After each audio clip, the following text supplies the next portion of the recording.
Doki Doki Literature Club, a horror game that isn't just due to cowering in fear when your parents walk in on you playing it.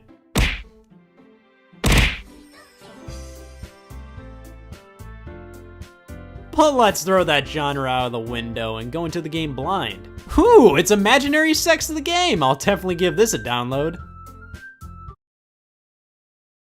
Huh. Forget that warning. I'm going with a name that'll really help me in the long run with swooning these girls over. This is a dating sim visual novel type game where we talk to these girls, speak to them, and have conversations. It's like I'm really trying to date a cartoon character. And there's so many to choose from. Sayori, our longtime best friend, Yuri, the shy one, Natsuki, the bitch, Monica, the leader of the bunch. Which one could I possibly choose?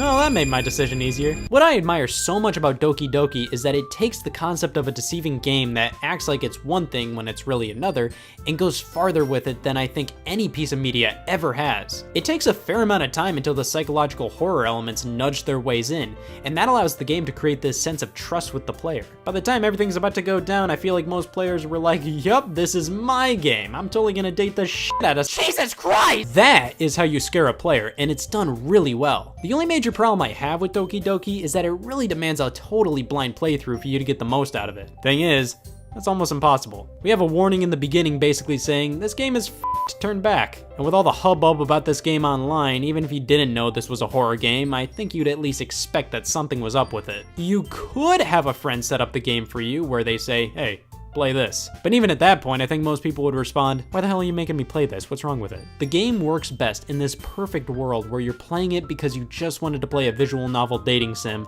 but were thrown for a loop when things get murdery. Regardless of a totally blind playthrough being somewhat unobtainable, Doki Doki Literature Club is a really smart game that does horror incredibly well. Baldi's Basics is stupid.